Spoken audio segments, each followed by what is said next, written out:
Good night तो नहीं, शायद नाइट में हम बना रहे हैं, लेकिन गुड मॉर्निंग बोलेंगे बच्चा। एक्चुअल में 9th का है वीडियो सेल का, मगर आपको पता होगा कि 8 में भी है पढ़ना। तो हम 8 में भी आपको स्पेशली जो विक्रम के बच्चे हैं उसको हम 8 में ही हाई लेवल का सेल को हम बता चुके हैं। उसके बावजूद भी मैं आपको रिकैप कर रहा हूँ, क्योंकि जो आप 8 में पढ़ के आए हैं वो सेम चीज 9 में पढ़ोगे और हल्का सा थोड़ा सा ज्यादा स्टेप आप 11th में पढ़ोगे। तो डेट्स वाई मैं सोच रहा हूँ क्यों नहीं आपको समझाते हुए मैं फिर से स्टार्ट करता हूँ सेल से। ठीक है, सिंपल सा कॉन्सेप्ट, छोटा सा वीडियो पहले रखो। सेल कहते किसे हैं, पहला यहां से, फिर हम चलेंगे year by year, step by step बढ़ते चलेंगे और फिर हम आपको बताएंगे भी। अगर आप अभी सेल पढ़ रहे हो तो एक छोटा सा एक नीट में क्वेश्चन आ चुका है 2019 में, पिछले साल, उसको भी थोड़ा देख लो। लेकिन पहले हम सेल को समझेंगे, सेल किसे कहते हैं। मान लो कि हम और कुछ बड़े हो जाएं और कुछ ज्यादा पैसा उसा कमाने लगे, जब मौका आए शादी का तो हम बोले भाई शादी तब तक हम नहीं करेंगे जब तक हम घर ना बनाएंगे। ठीक है, घर नहीं बनाएंगे। तो घर बनाने के लिए क्या चाहिए हमको? सबसे पहले भाई क्या चाहिए? ईंटा चाहिए कि नहीं चाहिए? तो एक ईंटा मिला, 2 ईंटा मिला, एक रूम तैयार हुआ कि नहीं हुआ? अब 1-2 ईंटा मिलने से एक रूम तैयार हुआ। अब एक रूम तैयार होने से 4-5 एक हॉल तैयार हो गया भाई, और 4-5 हॉल तैयार होने से एक बंगला तैयार हो गया। और ज्यादा पैसा वाला हो जाएंगे तो बाउंड्री लगा देंगे चारों तरफ से कि मेरे जो होने वाले छोटे छोटे बच्चे हैं उनको, और ये साइज में है, उनको कोई देखे नहीं, इसके लिए बाउंड्री भी लगा देंगे। बात तो समझ में आ गया? तो सेम यही कहानी को अब क्यों नहीं सेल में रख देते हो भाई? सिंपल सा समझो, सेल किसे कहते हैं? ये देखो, हमने अभी आपको जस्ट बताया कि ईंटा, जिससे आप लोग कहते हैं, इंग्लिश में बड़ा अच्छा वर्ड यूज करते हैं आप लोग। तो बहुत सारा ईंटा मिलके यहाँ पे देखिए एक घर आपका बन गया भाई, एक घर बना। बहुत सारा ईंटा मिलके घर बनते जा रहा है, ऐसे देखते जाओ, एक घर बनते गया, एक घर बन गया। तो यहीं पे एक कॉन्सेप्ट रख लो। और बहुत सारा जब मतलब एक रूम बना, बहुत सारा रूम बनने के बाद 4-5 रूम बन गया, और 4-5 रूम बनने के बाद एक बंगला सब तैयार हो गया। एक बंगला, एक गाना जो आता है, एक बंगला हो अपना, है ना, एक बंगला तैयार हो गया। तो आप ये बताओ कि घर बनाने के लिए सबसे जरूरत, सबसे छोटा इकाई घर बनाने के लिए क्या है? ईंटा है। ईंटा है कि नहीं है? तो सेम उसी तरह से, सेम यही कॉन्सेप्ट अब यहां रखो कि जब मेरा बॉडी का उत्पत्ति होता है, ban origin of our body in our mother stomach, तो रिप्रोडक्शन में पढ़ोगे 10th में आप लोग, और प्रोसेस दिया मतलब कि जब अपने माँ के गर्भ में रहते हैं तो सबसे पहले हम लोग में जो बना होगा वो कौन हुआ होगा? सेल। ठीक, बहुत सारा सेल मिलके ऑर्गन बनता है, बच्चे लोगों को पता है, साथ साथ बोल भी रहे होंगे। ऑर्गन बहुत सारा मिलने के बाद ऑर्गन सिस्टम बना, बहुत सारा सेल के बाद मिलने के बाद टिश्यू बना, टिश्यू से ऑर्गन बना, ऑर्गन से ऑर्गन सिस्टम बना। मतलब ऐसे समझिएगा कि, ऐसे समझिएगा आराम से, फिर से मैं आपको समझा दें। अभी जस्ट हमने बताया कि ईंटा, बहुत सारा ईंटा मिलने के बाद आपको एक घर तैयार होता है। तो ऐसे ही समझिएगा, बहुत सारा सेल मिलने के बाद आपका एक टिश्यू बनता है। तो बहुत सारा सेल मिलने के बाद एक टिश्यू का फॉर्मेशन हो गया, और बहुत सारा टिश्यू का जब फॉर्मेशन हो गया तो फिर उसके बाद आपका ऑर्गन का फॉर्मेशन होता है, और जब बहुत सारा ऑर्गन हो गया तो फिर ऑर्गन सिस्टम का फॉर्मेशन होता है, और उसके बाद छोटे छोटे बच्चे लोग, ऑफ स्प्रिंग जिसको हम लोग कहते हैं नवजात शिशु, वो पैदा लेते हैं, जन्म होता है उनका। मेरी बात को समझ में है? फिर से समझिएगा। तो यानी कि सेल, यानी कि शरीर को बनने के लिए सबसे जरूरी क्या है? सेल है। तो सेल को हम लोग कह सकते हैं सबसे छोटा इकाई, यानी सेल जो होता है smallest unit of our body बोल सकते हैं। बात समझ में आ गया? जैसे कि घर बनाने के लिए हमको ईंटा की जरूरत होती है, यानी ईटा सबसे छोटा यूनिट है, brick is smallest unit of our home, उसी तरह से सेल ये smallest unit of the body. ये बात समझ में आ चुकी होगी। फिर से समझिएगा कि एक बार और समझ आइए कि बहुत सारा सेल बनने के बाद आपका टिश्यू बनता है, और टिश्यू बनने के बाद ऑर्गन, और ऑर्गन से बनेगा ऑर्गन सिस्टम, और उसके जीता जागता हम एक उदाहरण हैं, आप एक उदाहरण हैं कि एक आप एग्जाम्पल हैं कि आप हो, यानी कि एक बॉडी का फॉर्मेशन हुआ। तो सेल को अगर किसी को डिफाइन करने को हो तो आप सिंपल से आप जान सकते हो cell is a small unit, या 11 का कॉन्सेप्ट अगर आप रखना चाहोगे तो आप ऐसे रख सकते हो, cell is the fundamental structural and unit of a life. तो कोई दिक्कत भी, यानी सेल आपको समझ में आया।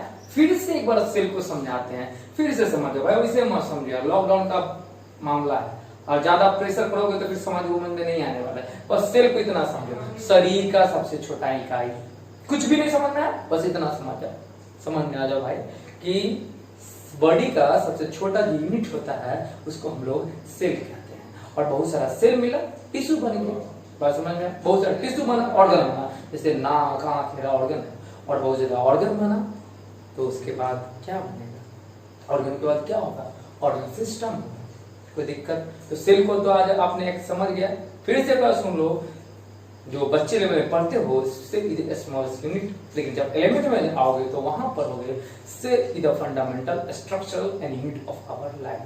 कोई दिक्कत तो नहीं, सेल आप समझ चुके होंगे। अब हल्का सा हम बता देते हैं सेल को। सबसे पहले रॉबर्ट भाई साहब आते हैं 1962 रॉबर्ट भाई साहब आते हैं, और जब पेड़ देखते हो, पेड़ उसका जो छाल होता है उस पे समझ लो कि एक्सपेरिमेंट करते हैं, आविष्कार करते हैं, कुछ भी ऐसे समझ जाओ, और वहां से बताते हैं इस, अरे ये क्या है, ये मरा हुआ चीज जो दिख रहा हुआ डेड बार्क जो दिखता है ट्री का, वो कुछ नहीं, वो तो सेल है। यानी सेल को सबसे पहले डिस्कवर करने का श्रेय जाता है। यानी जैसे कि कहने का मतलब है कि आपके घर में कोई सबसे पहले पास हुआ होगा तो उसका श्रेय किसे जाएगा, तो सबसे पहले सेल को डिस्कवर करने का जो जाता है वो किनको जाता है, वो जाता है रॉबर्ट भाई साहब को। कब? 1965 में। कब होता है? 1965 में। अब आप यही सोच के बताओ भाई, हमारे दादा या पुरख जो बहुत होंगे हमारे पूर्वज, क्या आज जैसे छत के जमाने में जिए होंगे? नहीं, कभी नहीं। मतलब 200 साल पहले शायद नहीं, झोपड़ी हो। फिर दूसरा जनरेशन आया होगा, सोचा होगा चलो थोड़ा उससे स्टैंडर्ड घर बनाते हैं, वो आया, अब सोचा छत बना, ऐसे बढ़ते गए। तो सेम यही चीज है, यही चीज आपको समझना होगा कि रॉबर्ट भाई साहब बस आके इतना बताएं कि सेल कुछ है, मतलब मरे हुए जो पार्ट था डेड सेल को सबसे पहले एक्सपेरिमेंट करके बताएं। यानी रॉबर्ट को श्रेय जाता है, जो मान लो ये पेड़ है, पेड़ प्लांट, उसका जो छिलका होता है, ये जो छिलका होता है, कहने का मतलब जो डेड बार्क होता है, उसको खोजने का श्रेय जाता है किसको? और रॉबर्ट भाई साहब को। फिर से समझिएगा, अभी तक हम आपको कुछ नहीं पढ़ाए हैं, मोटा मोटी ऐसे समझ आइएगा कि सेल होता है सबसे छोटका इकाई, मतलब घर में से होता है ना, ये सबसे छोटा बचवा है, तो उसी तरह से आप समझ जाओ कि सेल होता है सबसे छोटा इकाई हमारे बॉडी का। दूसरा बस इतना समझ जाओ, और रॉबर्ट भाई साहब 1965 में सेल को एक्सप्लेन करते हैं, लेकिन डेड सेल को कौन कहां पे करते हैं? तो समझ जाओ कि हम लोग इधर आम का पेड़ है, आम का नहीं लीची का पेड़ है, लीची का पेड़ जो भी है उसके ऊपर जो छिलका आता है, डेड जो बार्क होता है, उस पे एक्सप्लेन किए। अब उसके बाद स्लाइडन भाई साहब आते हैं और वो बोलते हैं, क्या बोलते हैं? 1838 में के क्या बोलते क्या है, वो बस इतना बोलते हैं, एक लाइन थोड़ा सा ऐड कर देते हैं कि जो सेल जो है, ये जो सेल है, सेल जो है यहाँ पे बाजू अगर सेल है, सेल तो सेल है, तो सेल बहुत सारा सेल मिलने के बाद बन जाता है टिश्यू। ये कौन बोलते हैं? स्लाइडन भाई साहब। किसके बारे में बोलते हैं? ये प्लांट के बारे में बोलते हैं। किसके बारे में बोलते हैं? प्लांट के बारे में। फिर से हम बता रहे हैं, स्लाइडन भाई साहब आते हैं 1838 में, और वो बोलते हैं, क्या बोलते हैं कि जो पेड़ देख रहे हैं ना भाई, उसमें टिश्यू है ना, वो सेल से बनके तैयार है। बस यानी कि tissue is a compound of a cell, जो हम आपको पहले ही बताए थे कि सेल बनने के बाद टिश्यू होता है, यानी tissue is a group of cell. तो ये स्लाइडन भाई साहब आते हैं और बोलते हैं, क्या बोलते हैं? बोलते ये हैं कि जो पेड़ जो आप देख रहे हो उसका टिश्यू जो है वो सेल से बनके तैयार है। कोई दिक्कत नहीं। अब चलते हैं स्वयं भाग साहब आते हैं, और स्वयं भाई साहब आते तो क्या करते हैं? सेम वही चीज करते हैं। ये पेड़ पे बोले, भी आदमी पे बोलते हैं ये जो कुत्ता जो घूम रहा है गली गली में, या गधा जो घूम रहा है शहर शहर में, उसका जो सेल जो है ये बन के तैयार है किससे? टिश्यू से। डिफरेंस कुछ नहीं है, सेम कॉन्सेप्ट है, सेम कॉन्सेप्ट है, सेम कॉन्सेप्ट है। क्या कॉन्सेप्ट है? 38 वाले भाई साहब बोलते हैं, 38 वाले भाई साहब प्लांट पे एक्सपेरिमेंट करके बताते हैं कि टिश्यू इज अ टिश्यू जो होता है बन के कंपोज किससे? Tissue is a group of किसका? सेल। ये किस पे? 1938 पे स्लाइडन भाई साहब किस पे बोले? प्लांट पे। और 1939 पे क्या भाई साहब बोले? स्वयं भाई साहब कि आदमी का जो टिश्यू होता है वो बन के तैयार होता है किससे? सेल से। दोनों इजी है, कोई दिक्कत नहीं। अब लास्ट जो आप यहां रखने वाले हैं, और यही इस बार नीट में क्वेश्चन पूछ दिया।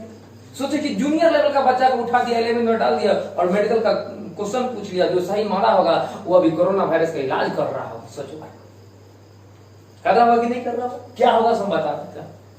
ये दोनों ये सब डिस्कवर किए सेल का। रॉबर्ट भाई साहब, स्लाइडन भाई साहब, स्वयं भाई साहब सब बोल दिए कि सेल जो होता है ऐसे ऐसे होता है। बोल दिए कि सेल सबसे पहले डिस्कवर हुआ, प्लांट का सेल इससे बना है, एनिमल का सेल जो टिश्यू जो है वो सेल से बना, सब बोल दिए। लेकिन ये सब ये डिस्कवर नहीं कर पाए कि ये सेल बनता कैसे है। अगर मान लो एक सेल का फॉर्मेशन हो गया तो दूसरा सेल कैसे बना, यानी दूसरा सेल आया कहां से, ये नहीं बोल पाए। सेल कैसे डेवलप होता है ये तीनों भाई साहब नहीं बोले, और बिचौप भाई साहब जो थे ये बोले। जैसे आप क्या बोले वो बाद में बताएंगे, पहले से समझो कि हम अपने पापा मम्मी से आए हैं, और पापा मम्मी वो अपने पापा मम्मी से आएंगे, और उनके पापा मम्मी वो अपने पापा मम्मी से आएंगे नहीं आएंगे? आप लोग भी सेम वही कहानी। तो ये बिचौप भाई साहब आके बोल दिए बस एक लाइन, और यही एक लाइन नीट में बोला था, cell arises from pre existing cell. याद रख लो, सेल arises from pre-existing। इसको समझिएगा बायोलॉजिकली, इंग्लिश में मत इसको समझने जाइएगा इस वर्ड को। और यही चीज आपको नीट में क्वेश्चन पूछा था, cell arises from pre-existing cell. इसको बार बार समझिएगा। मेरा नीट का क्वेश्चन घुमाते रहता हूं, जो 11th वाले बच्चे उनको लिए भी है। क्या है कि सेल arises from pre-existing। इसका मतलब क्या होता है? इसका मतलब ये होता है कि जो सेल जो अभी बना है ना वो किससे बन के आया है? पुराने वाले सेल से बन के आया है। और ये तीन भाई साहब नहीं बोले, इनके लिए ड्रॉबैक हो गया। लेकिन ये भाई साहब आते हैं, ईयर याद रख लीजिएगा 1855। उससे पहले प्लांट पे बोला गया था 1838, और उसके बाद एनिमल्स पे बोला गया था 1839।